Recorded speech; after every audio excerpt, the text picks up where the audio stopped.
ನೋಡ್ರಿ, ಉಪಚುನಾವಣೆಗಳಲ್ಲಿ ಅದರ ಫಲಿತಾಂಶ ಇದೆಯಲ್ಲ,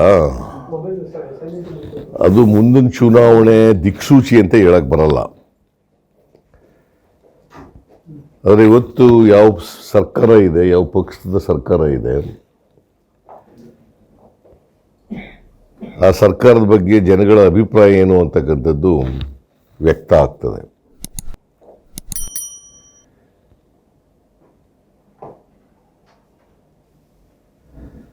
ಮತ್ತು ಪಾರ್ಲಿಮೆಂಟ್ ಚುನಾವಣೆಗೂ ಅಸೆಂಬ್ಲಿ ಚುನಾವಣೆಗಳಿಗೂ ವ್ಯತ್ಯಾಸಗಳಿರ್ತವೆ. ಪಾರ್ಲಿಮೆಂಟ್ ಚುನಾವಣೆಯಲ್ಲಿ ಇರ್ತಕ್ಕಂಥ ಇಶ್ಯೂಸ್ಗಳೇ ಬೇರೆ, ಅಸೆಂಬ್ಲಿ ಚುನಾವಣೆಯಲ್ಲಿ ಇಶ್ಯೂಸ್ಗಳೇ ಬೇರೆ.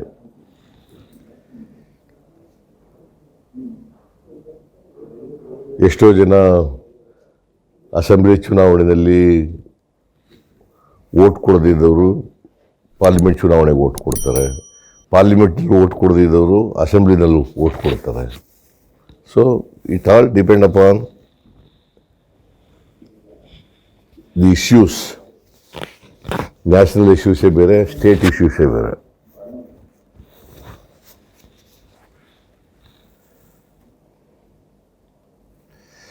ಸೊ ನಮಗೆ ಈ ಎರಡೂ ಉಪಚುನಾವಣೆಗಳು ನಾವು ಗೆದ್ದಿದ್ದ ಸ್ಥಾನಗಳೇನಲ್ಲ. ಅವು ಆನಗಲ್ನಲ್ಲಿ BJP ಅವರು ಗೆದ್ದಿದ್ರು, CM ಉದಾಸಿ. ಸಿಂದಗಿನಲ್ಲಿ JDS ಬನಗೋಳಿಯವರು ಗೆದ್ದಿದ್ರು. ಈಗ ಎರಡೂ ಕ್ಷೇತ್ರದ ಜನ ಬದಲಾವಣೆ ಬಯಸ್ತಾ ಇದ್ದಾರೆ.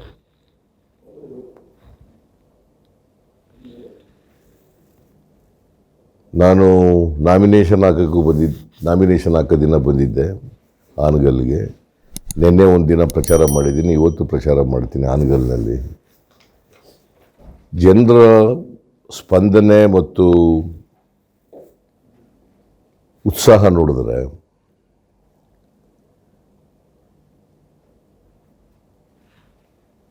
ನಮ್ಮ ಅಭ್ಯರ್ಥಿ ಹಾನಗಲ್ನಲ್ಲಿ 100ಕ್ಕೆ 100 ಗೆಲ್ತಾರೆ.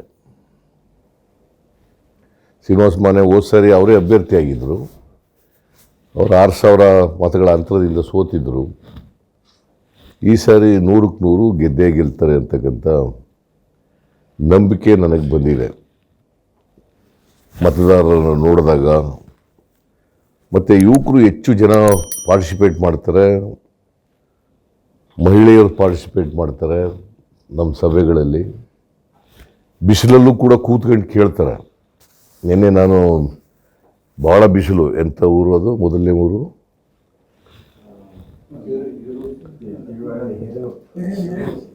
ಹಿರೇರು, ಎರಡನೇ ಊರು, ಮೊದಲನೇ ಊರು ಎಂಥದ ಇಂದ ಶುರುವಾಗುತ್ತೆ.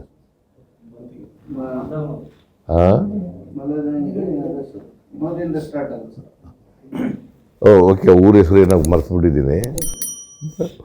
ಬಟ್ ಸುಡ ಬಿಸಿಲು, ಅಂಥದ್ರಲ್ಲೂ ಕೂಡ ಹೆಣ್ಮಕ್ಳುಗಳು ಯುವಕರು ಕೂತ್ಕೊಂಡು ಕೇಳಿದ್ರಲ್ಲ. ಸೊ ನನಗೆ ಈ ಸಾರಿ ಮತ್ತು ನಮ್ಮ ಕ್ಯಾಂಡಿಡೇಟ್ ಬಗ್ಗೆ ಯಾವುದೇ ಕಪ್ಪುಚುಕ್ಕಿ ಇಲ್ಲ. ಎಲ್ಲ ಕಡೆ ಆಪದ್ ಬಾಂಧವ ಅಂತ ಕರೀತಾರೆ. ಯಾಕಪ್ಪ ಅಂತಂದರೆ ಕೊರೋನಾ ಟೈಮ್ನಲ್ಲಿ ಜನಗಳ ಜೊತೆ ಇದ್ದು ಜನಗಳ ಕಷ್ಟ ಸುಖಕ್ಕೆ ಕೈಲಾದಷ್ಟು ಸಹಾಯ ಮಾಡಿದ್ದಾರೆ. ಆದರೆ ಉದಾಸಿಯವರಾಗಲಿ ಅವ್ರ ಮಗ ಶಿವಕುಮಾರ್ ಆಗಲಿ ಕೊರೋನಾ ಟೈಮಲ್ಲಿ ಜನರ ಹತ್ರ ಹೋಗಿಲ್ಲ. ಸಜ್ಜನೂ ಹೋಗಿಲ್ಲ. ಶಿವರಾಜ್ ಸಜ್ಜನ ಅಂತ ಈಗ ಕ್ಯಾಂಡಿಡೇಟ್ ಮಾಡಿದಾರಲ್ಲ, ಅವರು ಹೋಗಿಲ್ಲ. ಮತ್ತು ಅಲ್ಲಿ ಒಂದು ಶುಗರ್ ಫ್ಯಾಕ್ಟ್ರಿ ಇತ್ತಲ್ಲ, ಶುಗರ್ ಫ್ಯಾಕ್ಟ್ರಿ ಉದಾಸಿ ಮತ್ತು ಸಜ್ಜನ ಇಬ್ಬರು ಸೇರ್ಕೊಂಡು ಮುಳುಗಿಸ್ಬಿಟ್ರು ಅಂತ ಅಭಿಪ್ರಾಯ ಇದೆ. ಸಂಗೂರು ಶುಗರ್ ಫ್ಯಾಕ್ಟ್ರಿ ಇಬ್ಬರು ಸೇರಿ ಮುಳುಗಿಸ್ಬಿಟ್ರು ಅಂತೇಳಿ ಅಭಿಪ್ರಾಯ ಇದೆ. ಇದು ನನ್ನ ಅಭಿಪ್ರಾಯ ಅಲ್ಲ, ಜನರ ಅಭಿಪ್ರಾಯ. ಸಂಗೂರು ಬಗ್ಗೆ ಮಾತಾಡಿ ಅಂತಾರೆ, ಜನನೇ ಪ್ರಶ್ನೆ ಕೇಳ್ತಾರೆ. ನಾನು ಮಾತಾಡೋಕ್ಕೂ ಮುಂಚಿತವಾಗಿ ಸಂಗೂರು ಬಗ್ಗೆ ಮಾತಾಡಿ ಸಾರ್, ಸಂಗೂರು ಬಗ್ಗೆ ಮಾತಾಡಿ ಸಾರ್ ಅಂತಾರೆ. ಆಮೇಲೆ ಗೌರವಾಪುರನೋ ಎಂಥದ್ದು ಅದರಲ್ಲಿ ಗುಡ್ಡನೇ ಇದು ಸರ್ಕಾರ ಕೊಟ್ಬಿಟ್ಟರೆ ಇವರಿಗೆ ಗೌರಾಪುರ ಗುಡ್ಡ. ಸೊ ಈ ಥರದವು ನೀವು ಮತ್ತೊಂದು ಆರೋಪ ಮಾಡಿದ್ರಿ, ಚೀಲನೂ ಬಿಟ್ಟಿಲ್ಲ ನುಂಗಿದೆ. ನಾನು ಜನ ಹೇಳ್ದೆ ನಾನು ಚೀಲನೂ ಮಾರ್ಕೊಂಡ್ರು ಸರ್ ಇವರು, ಚೀಲದಲ್ಲೂ ದುಡ್ಡು ಹೊಡೆದು ಬಿಟ್ಟವ್ರೆ ಅಂತ ಜನ ಹೇಳಿದ್ರು. ಅದು ನಾನು ರಿಪೀಟ್ ಮಾಡಿದೆ ಅಷ್ಟೆ. ನಿನ್ನೆ ಫುಲ್ ಭಾಷಣದಲ್ಲಿ ಇತ್ತು. ಹೌದಪ್ಪ, ಹೇಳ್ದೆ ಅಂತ ಹೇಳಿದ್ನಲ್ಲ ನಾನು. ಜನರ ಅಭಿಪ್ರಾಯನ ಪುನರುಚ್ಚಾರ ಮಾಡಿದೆ. ಕನ್ನಡ ಅರ್ಥ ಆಗುತ್ತಲ್ವಾ? ಪುನರುಚ್ಚಾರ.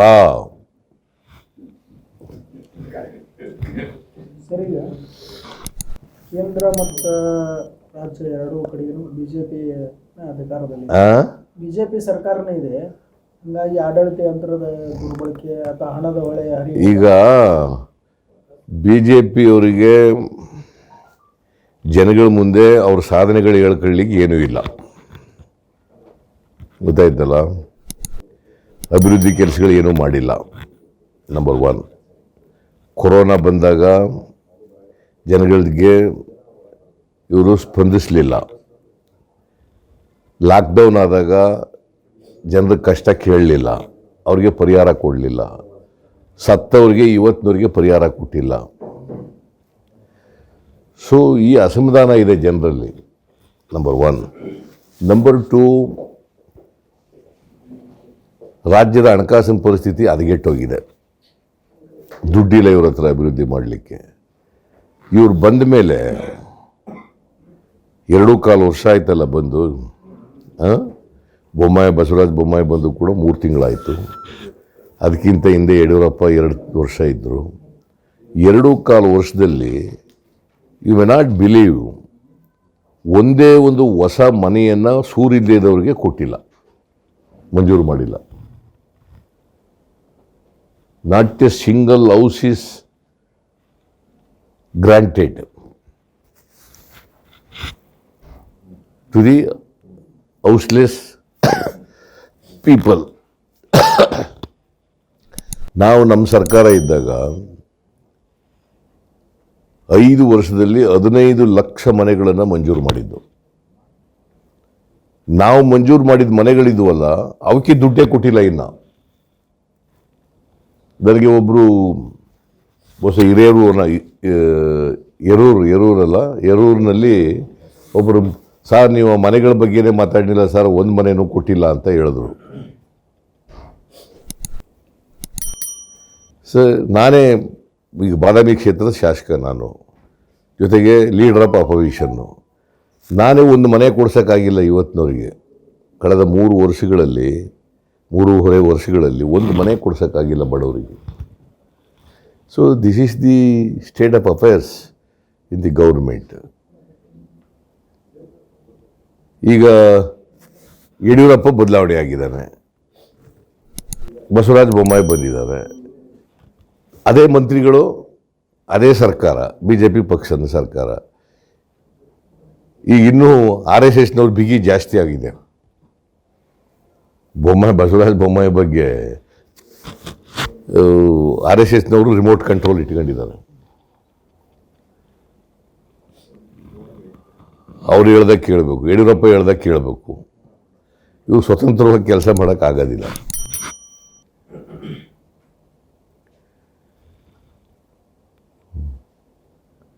So this is the situation. 2 ಸರ್ಕಾರಗಳಿದ್ದಾವೆ ಅಂತ ಹೇಳಿದ್ರು ಇವರು ಹೇಳ್ತಾ ಇದ್ರು. ಕಳೆದ ಲೋಕಸಭಾ ಚುನಾವಣೆಯಲ್ಲಿ ಭಾಷಣ ಏನಪ್ಪ ಅಂತಂದರೆ, ಕೇಂದ್ರದಲ್ಲಿ ನಮ್ಮ ಸರ್ಕಾರ, ರಾಜ್ಯದಲ್ಲಿ BJP ಸರ್ಕಾರ, ಕೇಂದ್ರದಲ್ಲಿ BJP ಸರ್ಕಾರ, ರಾಜ್ಯದಲ್ಲಿ ಎರಡೂ ಸರ್ಕಾರ ಇದ್ದರೆ ಸ್ವರ್ಗ ಸೃಷ್ಟಿ ಮಾಡಿಬಿಡ್ತೀವಿ, ಡಬಲ್ ಇಂಜಿನ್ ಸರ್ಕಾರ ಇರ್ತದೆ ಅಂತ. ಎಲ್ಲಿದೆ ಈಗ ಡಬಲ್ ಇಂಜಿನ್ ಸರ್ಕಾರ? ನರೇಂದ್ರ ಮೋದಿಯವರು ಹೇಳ್ದಂಥ ಒಂದು ಭರವಸೆ ಯಾರಾದರೂ ಈಡೇರಿದ್ದಾವೆ ಅಂದರೆ, 15 ಲಕ್ಷ ಕಪ್ಪು ಹಣ ತಗೊಬಂದ್ಬಿಟ್ಟು ವಿದೇಶದಿಂದ ಕೊಟ್ಬಿಡ್ತೀನಿ ಎಲ್ರಿಗೂ, ಅದು 15 ಲಕ್ಷ ಕೊಡ್ತೀವಿ ಅಂದರು, ಅದಾಗಲಿಲ್ಲ. ಯುವಕರಿಗೆ 2 ಕೋಟಿ ಉದ್ಯೋಗ ಕೊಡ್ತೀನಿ 1 ವರ್ಷಕ್ಕೆ ಅಂತಂದ್ರು, ಅದಾಗಲಿಲ್ಲ. ರೈತರದ್ದು ಆದಾಯ ಡಬಲ್ ಮಾಡ್ತೀರಿ ಅಂತಂದರು, ಅದಾಗಲಿಲ್ಲ. $5 ಟ್ರಿಲಿಯನ್ ಆದಾಯ GDP ಮಾಡ್ತೀವಿ ಅಂತಂದ್ರು ಅದಾಗಲಿಲ್ಲ. ಅದ್ರ ಬದಲಿಗೆ ದೇಶ ಸಾಲಗಾರ ದೇಶ ಆಗೋಗ್ಬಿಟ್ಟಿದೆ.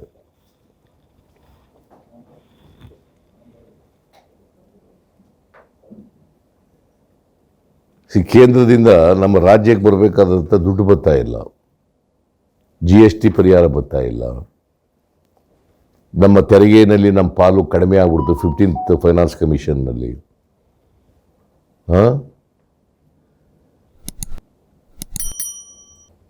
ನಮಗೆ 14th ಫೈನಾನ್ಸ್ ಕಮಿಷನ್ನಲ್ಲಿ 4.71% ಬರ್ತಿತ್ತು ನಮ್ಮ ಪಾಲು. ಈಗ 15th ಫೈನಾನ್ಸ್ ಕಮಿಷನ್ನಲ್ಲಿ 3.64 ಬಂದಿದೆ, ಅಂದರೆ 1.07 ಕಡಿಮೆ ಆಯಿತು.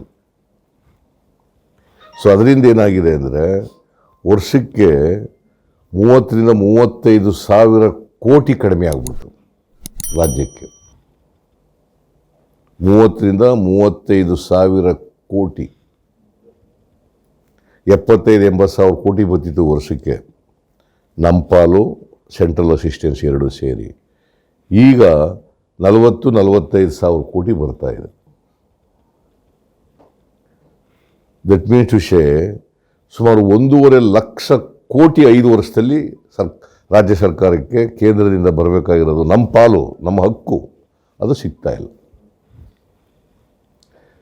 ಸೊ ಈಗ ನೀವು ಮೊನ್ನೆ ನೋಡಿದ್ರ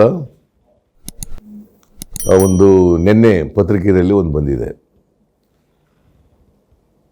2020ರಲ್ಲಿ ಹಂಗರ್ ಇಂಡೆಕ್ಸ್ ಅಂತ ಬಂದಿದೆ. ನಾವು 94ನೇ ಸ್ಥಾನದಲ್ಲಿದ್ದವು. 116 ದೇಶಗಳನ್ನು ಸರ್ವೆ ಮಾಡಿದ್ದಾರೆ. 116 ದೇಶಗಳಲ್ಲಿ ನಮ್ಮ ಸ್ಥಾನ ಎಲ್ಲಿದೆಯಪ್ಪ ಅಂತಂದರೆ ಕೆಳಗಡೆ ಬಾಂಗ್ಲಾದೇಶಕ್ಕಿಂತ ಎಂಥ ದೇಶ ಅದು, ಪಾಕಿಸ್ತಾನಕ್ಕಿಂತ ನೇಪಾಳಕ್ಕಿಂತ ಕೆಳಗಡೆ ಹೊರಟೋಗ್ಬಿಟ್ಟಿದ್ದೀವಿ ನಾವು. 104. ಅಂದರೆ ಮೋದಿಯವರು ಕಾಲದಲ್ಲಿ ಇದರ ಅರ್ಥ ಏನು? ಮೋದಿಯವ್ರ ಕಾಲದಲ್ಲಿ ಏನಾಯಿತು? ಬಡವರು ಜಾಸ್ತಿ ಆದರು, ಹಸುವಿನಿಂದ ನರಳ್ತಾ ಇರ್ತಕ್ಕಂಥ ಸಂಖ್ಯೆ ಜಾಸ್ತಿ ಆಯಿತು. ಮತ್ತು ನರೇಂದ್ರ ಮೋದಿಯವರು ಅಚ್ಚೇ ದಿನ ಆಯಂಗ ಅಂತಂದ್ರಲ್ಲ, ಎಲ್ಲಿ ಇದು ವೇರಿ ಸೀಟ್? ಮೈಕ್ರೋಸ್ಕೋಪ್ ಹಾಕೊಂಡು ಹುಡುಕಿದ್ರು ಸಿಗೋದಿಲ್ಲ. ಅದೀಗ ಮೈಕ್ರೋಸ್ಕೋಪ್ ಹಾಕೊಂಡು ಹುಡುಕಿದ್ರು, ದುರ್ಬೀನ್ ಹಾಕೊಂಡು ಹುಡುಕಿದ್ರು ಸಿಗೋದಿಲ್ಲ. ವೇರಿ ಸೀಟ್. ಪೆಟ್ರೋಲು ಡೀಸೆಲ್ ಬೆಲೆ, ಪೆಟ್ರೋಲ್ ಈಗ 110 ರೂಪಾಯಿ, ಡೀಸೆಲ್ 100 ರೂಪಾಯಿ, ಗ್ಯಾಸ್ ಬೆಲೆ 950 ರೂಪಾಯಿ. ಏನು ಬದುಕಕ್ಕಾದ್ದೇನ್ರಿ ರೈತರು, ಸಾಮಾನ್ಯ ಜನ ರಕ್ತ ಇರ್ತಾ ಇದ್ದಾರೆ.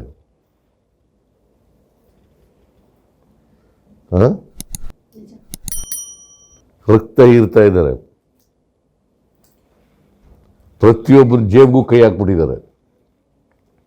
ಕಾರ್ಮಿಕ ಇರ್ಬೋದು, ರೈತ ಇರ್ಬೋದು, ಸಾಮಾನ್ಯ ಜನ ಇರ್ಬೋದು, ಮಹಿಳೆಯರು ಇರ್ಬೋದು, ಎಲ್ಲರ ಜೇಬ್ಗೂ ಕೈ ಹಾಕ್ಬಿಟ್ಟಿದ್ದಾರೆ ನರೇಂದ್ರ ಮೋದಿಯವರು. ಈ ಥರದ ಪರಿಸ್ಥಿತಿ ಯಾವ ಕಾಲದಲ್ಲೂ ಬಂದಿರಲಿಲ್ಲ ದೇಶಕ್ಕೆ.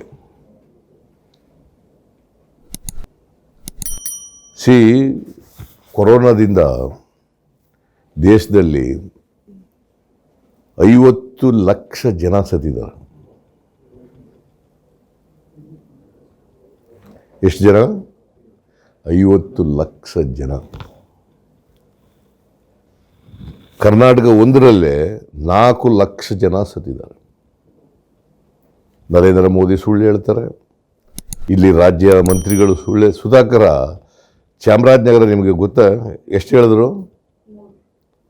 3 ಜನ ಸತ್ತವ್ರೆ ಆಮ್ಲಜನಕ ಇಲ್ಲದೆ ಅಂತ. ನಿಜವಾಗಿ ಸತ್ತಿದ್ದವ್ರು ಎಷ್ಟು? 36 ಜನ. 36 ಜನ ಸತ್ತಿದ್ರು. ನಾನು ಶಿವಕುಮಾರ್ ನೆಕ್ಸ್ಟ್ ಡೇ ಓದೋ ಸುಧಾಕರ ಪ್ರೆಸ್ಗೆ ಹೇಳಿದರು 3 ಜನ ಸತ್ತವ್ರೆ ಅಂತ. ನೆಕ್ಸ್ಟ್ ಡೇ ನಾನು ಡಿ ಕೆ ಶಿವಕುಮಾರ್ ಅವರು ಅಧಿಕಾರಿಗಳ ಜೊತೆ ಮೀಟಿಂಗ್ ಮಾಡೋದು, ಅಧಿಕಾರಿಗಳೇ ಒಪ್ಕೊಂಡ್ರು 36 ಜನ ಸತ್ತವ್ರೆ ಸರ್ ಅಂತ. It is not my own statement, it is the admission made by the officers who are concerned.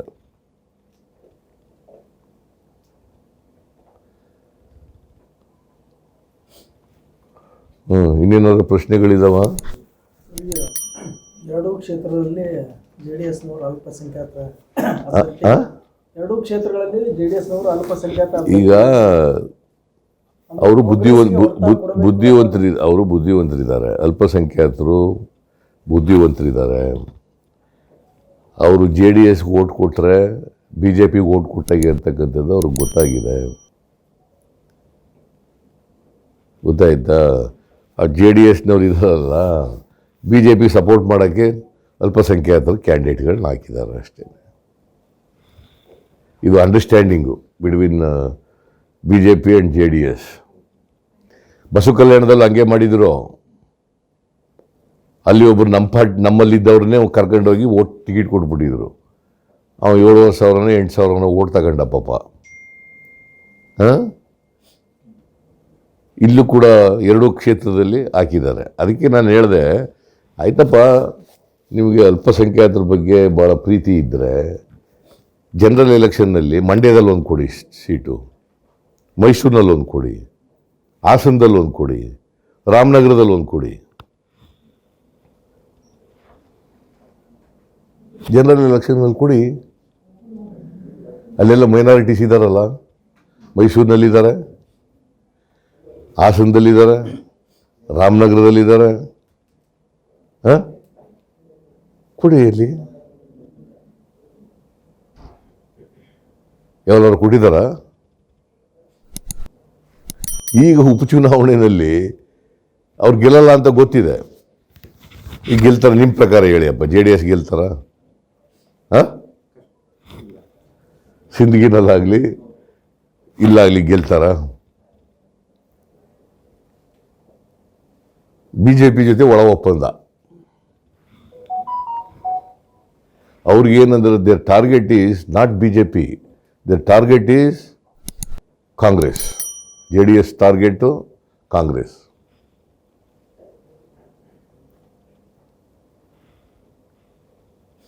ಗೊತ್ತಾಯ್ತಾ? ಸೊ ನಾನು ಬಟ್ ಅದು ಜನ they are very intelligent people. ಮತದಾರರಿದ್ದಾರಲ್ಲ, ಬುದ್ಧಿವಂತರಿದ್ದಾರೆ. ಏನೋ ಯಾರಿಗೆ ಓಟ್ ಹಾಕಬೇಕು, ಯಾರಿಗೆ ಹಾಕಬಾರ್ದು ಅಂತ ಗೊತ್ತಿದೆ ಅವರಿಗೆ. ಅಲ್ಪಸಂಖ್ಯಾತರು ಬುದ್ಧಿವಂತರಿದ್ದಾರೆ.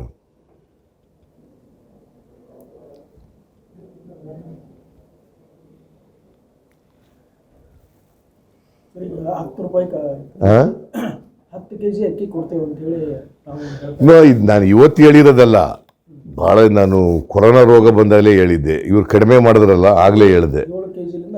7 kg 5 kg ಕಡಿಮೆ ಮಾಡಿಬಿಟ್ಟಿದ್ದಾರೆ, 5 kg ಇಳಿಸಿದ್ದಾರೆ. ಇಲ್ಲಪ್ಪ, ನಾವು ಬಂದರೆ 10 kg ಕೊಡ್ತೀವಿ ಅಂತ ನಾನು ಆಗಲೇ ಒಂದು ವರ್ಷದಿಂದೇನೆ ಹೇಳಿದ್ದೆ. ಅದು ಇನ್ನೊಂದೇನು ಟೀಕೆ ಇದೆ ಅಂದ್ರೆ, ಜನಕ್ಕೆ ನೀವು ಮೈಗಳ್ಳರನ್ನಾಗಿ ಮಾಡ್ತೀರಾ, ಹಾಂ, ಜನಕ್ಕೆ ಮೈಗಳ್ಳರನ್ನಾಗಿ ಮಾಡ್ತಾ ಇದ್ದಾರೆ ಅಂತ. ಹೆಂಗೆ ಮೈಗಳ್ರು ಹೆಂಗಾಯ್ತಾರೆ? ಊಟ ಹಸುವಿನಲ್ಲಿರೋನಿಗೆ ಊಟ ಕೊಟ್ಟರೆ ಮೈಗಳ್ಳ ಆಯ್ತಾರ? ಉದ್ಯೋಗ ಕೊಡಬೇಕು. ಅಲ್ಲಪ್ಪ, ಉದ್ಯೋಗನೂ ಕೊಡ್ಬೇಕ್ರಿ. ನಾನು ಒಪ್ಕೊಂಡೆ. ಈಗ ಬಡವ್ರ ಸಂಖ್ಯೆ ಇಷ್ಟೊಂದು ಸಂಖ್ಯೆ ಇದೆ, ಹಸುವಿನಿಂದ ನರಳತಕ್ಕಂಥವ್ರ ಸಂಖ್ಯೆ ಇದೆ. ಅವ್ರು ಊಟ ಕೊಡಬೇಕೋ ಬೇಡ? ಹಾಂ, ಕೆಲಸನೂ ಕೊಡೋಣ. ಈಗ NREGS ಕೊಟ್ಟು ಮಾಡಿರೋರು ಯಾರು?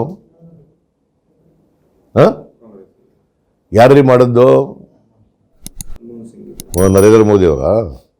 ಮನಮೋಹನ್ ಸಿಂಗ್ರವ್ರ ಕಾಲದಲ್ಲಿ ಮಾಡಿದ್ದು. ಉದ್ಯೋಗ ಭರವಸೆ ಯೋಜನೆ ಮಾಡ್ತಂದದ್ದು ಮನಮೋಹನ್ ಸಿಂಗ್ ಅವ್ರ ಕಾಲದಲ್ಲಿ. ಗ್ರಾಮೀಣ ಪ್ರದೇಶದಲ್ಲಿ ಉದ್ಯೋಗ ಕೊಡಬೇಕು ಅಂತ ಮಾಡಿದ್ದು. ಉದ್ಯೋಗನೂ ಕೊಡಬೇಕು, ಹಸುವಿನಲ್ಲಿರ್ತಕ್ಕಂಥವ್ರಿಗೆ ಊಟನೂ ಕೊಡಬೇಕು.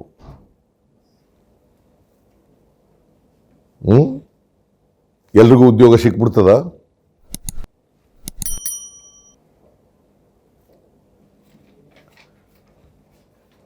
ಸಿಗ್ಬೇಕಲ್ಲಪ್ಪ. ಹಾಗಾದರೆ ಹಂಗರ್ ಇಂಡೆಕ್ಸ್ ಯಾಕೆ ಮಾಡಿದರು? ಹಂಗರ್ ಇಂಡೆಕ್ಸ್ನಲ್ಲಿ ನಾವು ಎಲ್ಲಿ 104ನೇ ಸ್ಥಾನಕ್ಕೆ ಬಂದಿದ್ದೀವಲ್ಲ ಈಗ. ಮತ್ತು ಆ ಜನರಿಗೆ ಹಸುವಿನಿಂದ ಇರೋರಿಗೆ ಊಟ ಕೊಡಬೇಕೋ ಬೇಡ? ಮೈಗಳ್ತನ ಇವರೆಲ್ಲ ಯಾರು ಹೇಳೋರು ಗೊತ್ತಾ? ಇದನ್ನು ಯಾವತ್ತು ಕೆಲಸ ಮಾಡದಿದ್ದವರು, ಕೂತ್ಕೊಂಡು ಉಣ್ಣವರು ಈ ಥರ ಎಲ್ಲ ಹೇಳೋದು.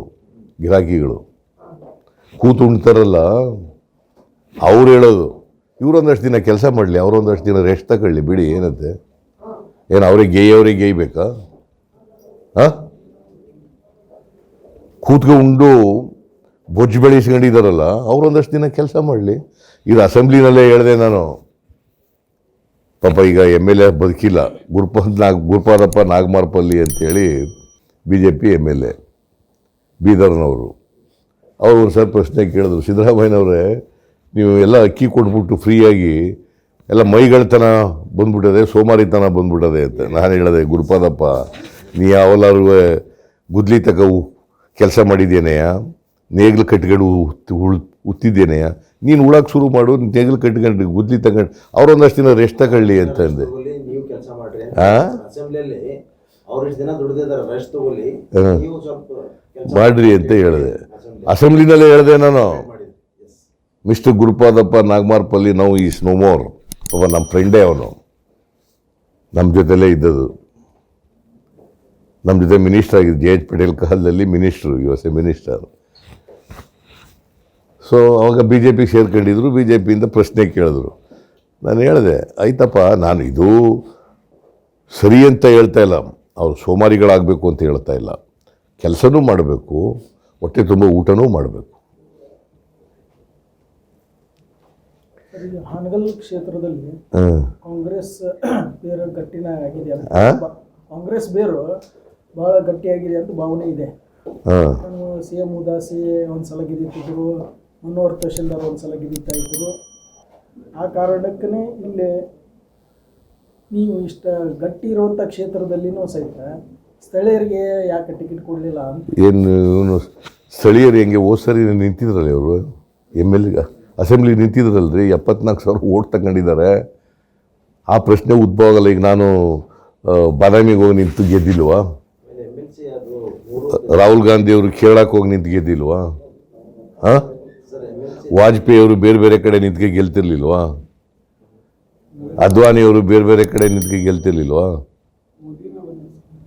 ನಮ್ಮ ಇವರು ಯಾರೋ ಇವರು ಈ ಹಾಂ ಆ ಜನ ಅದನ್ನೆಲ್ಲ ನೋಡಕ್ಕೆ ಹೋಗಲ್ಲ. ಇವರು ಯಾರು ಸ್ಥಳೀಯರ ಅಲ್ವಾ? ಮತ್ತು ಈ ಸಜ್ಜನ ಯಾವ ಊರವನು? ಹಾಂ, ಆನಗಲ್ಲ, ಹಾವೇರಿ. ಮತ್ತು ಇವ್ರು ಯಾವ ಎಲ್ಲಿಯವರು? ಶ್ರೀನಿವಾಸ ಮನೆ, ಧಾರವಾಡ, ಹುಬ್ಬಳ್ಳಿಯವರು. ಹಾಂ, ಹುಬ್ಬಳ್ಳಿ ಧಾರವಾಡ ಇವೆಲ್ಲ ಒಂದೇ ಜಿಲ್ಲೆಯಲ್ಲೂ ಮೊದಲು. ಮುಂಚೆ ಲೋಕಲ್ ಬಾಡಿಯಿಂದ ಅದರಲ್ಲ ಸರ್, ಲೋಕಲ್ ಬಾಡಿ ಇಂದ ಸಿಟ್ಟಿಂಗ್ ಮೆಂಬರ್ ಅಲ್ವಾ? ಅಲ್ಲ, ಹೋದ ಸರಿ ಎಲೆಕ್ಷನ್ ನಿಂತಿದ್ರಲ್ಲ, 74,000 ಓಟ್ ತಗೊಂಡವ್ರಲ್ಲ. ಈಗ ಹೆಂಗೆ ಬರ್ತದೆ?